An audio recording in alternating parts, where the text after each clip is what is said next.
Hi, I'm Karen Fullerton, and I am sharing 4 tips for young adults specifically how to work with anger, how to create awareness about it, how to take ownership, how to express it so that there's room for you to create the life that you desire within yourself, and what you experience in your relationships.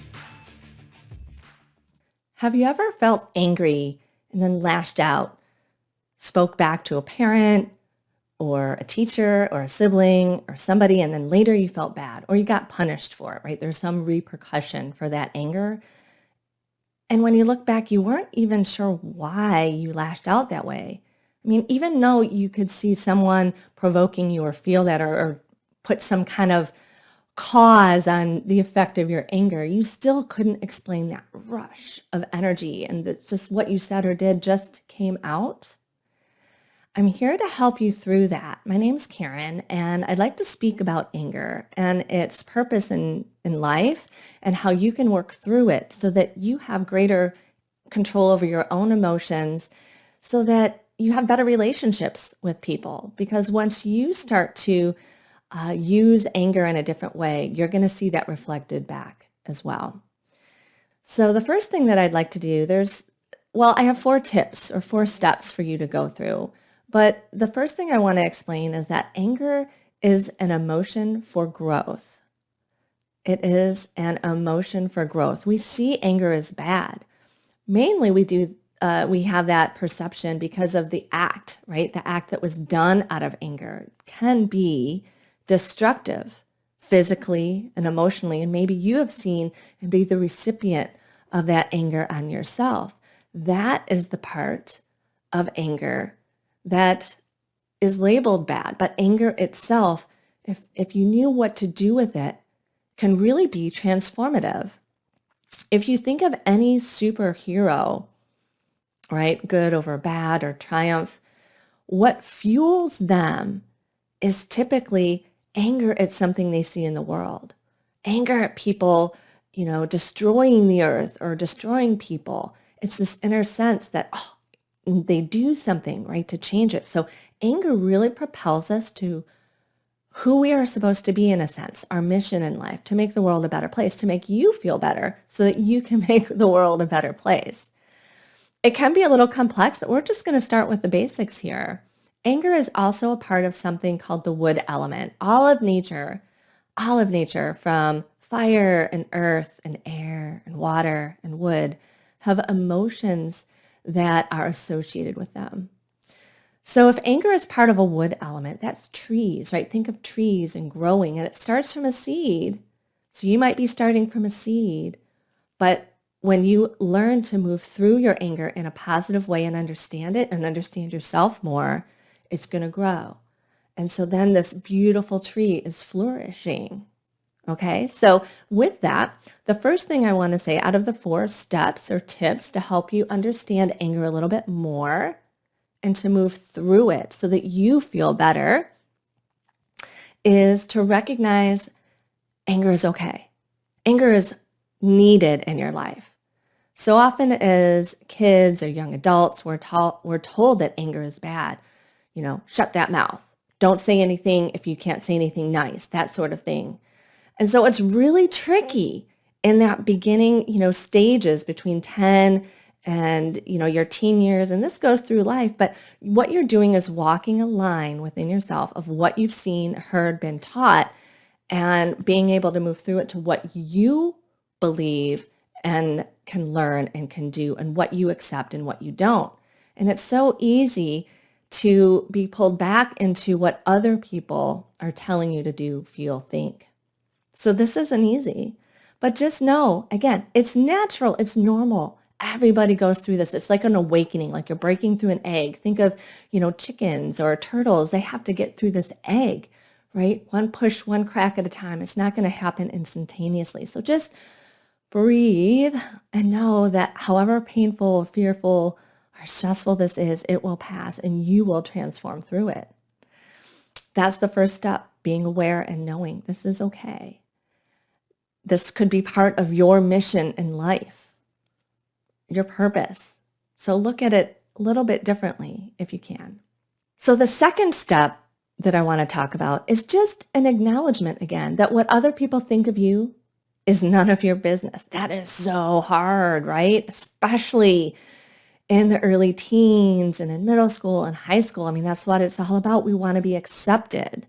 This is a difficult one. We all go through that again. So just know that, hey, we all do this. We all know it. But you have the tools. You have people teaching you now where you might not have had that in the past of how to handle this better for yourself. So what that means when other people are saying things about you or not including you in something or even bullying, the knowledge that what they think of you is not your problem. We're not going into psychology here, but they're acting out of their own insecurities. So don't take on their insecurities. Okay, so own what you're feeling is okay. Recognize that other people's thoughts and actions about you are none of your business. It's time to learn how to go within to your own body and your own mind. And, from walking that tightrope of what other people have been feeding you for the first 10 years or so of your life to stepping out on your own and being truly your own person and the freedom that brings. The anger is helping you to acknowledge how to do that, how to set those boundaries. The third step, the tip that I'd like to share with you is the need to express that anger in a healthy way. So often we're triggered right at the beginning. I said, you do something, you act, and you wish you hadn't done that. You don't know where that emotion comes from. The more you work to pay attention to your anger and your emotion and knowing that this is normal, this is not you, you can practice either walking away from a situation and then in a different space, let that anger be your creative outlet. You have to work it through your body. The energy of anger is housed in our body, and it really does need to be expressed. So learning to express that in a healthy way. It can start with sports. If you love sports, go for a run. Paint or draw if you're artistic. Write a poem. Even go for a walk in nature. We said that anger is part of the wood element. Walk among the trees. Sit with your back against a tree and journal. You can always write what you would love to say, that you were so powerful enough to walk away from, or knowing that it would get you in trouble, because this is the time in your life where you have authorities. It's difficult. I understand that, right? When you talk back, there are repercussions. When you act a certain way, there are repercussions. So how do you express yourself? Express it within. Write it in a letter. Everything you would love to have said to that person. When you did this, I felt this, and write it out. You can even read it out loud like you're saying it to them. They will never hear it.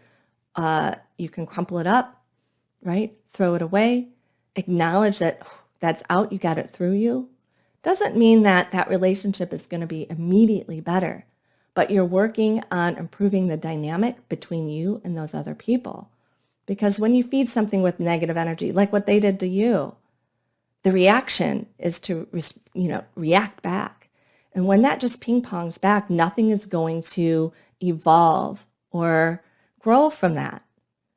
When you can express it on your own and start to act, this is the fourth step, in a bit of the opposite way. Show love instead of anger. You might not be able to do it immediately to that person who evoked that anger within you, but to other people as a stepping stone.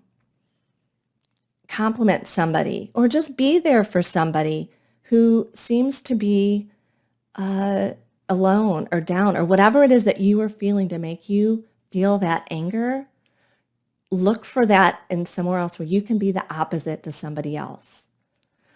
The fourth step is harder. It's probably the hardest of the four to explain in a short time, even if it's on your own. Once you've expressed the anger, just consciously think about what is the opposite of that. Even use your imagination is powerful.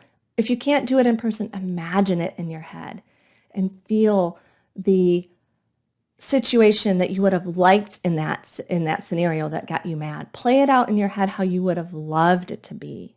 Even that is the fourth step of working through anger and getting that shift in energy.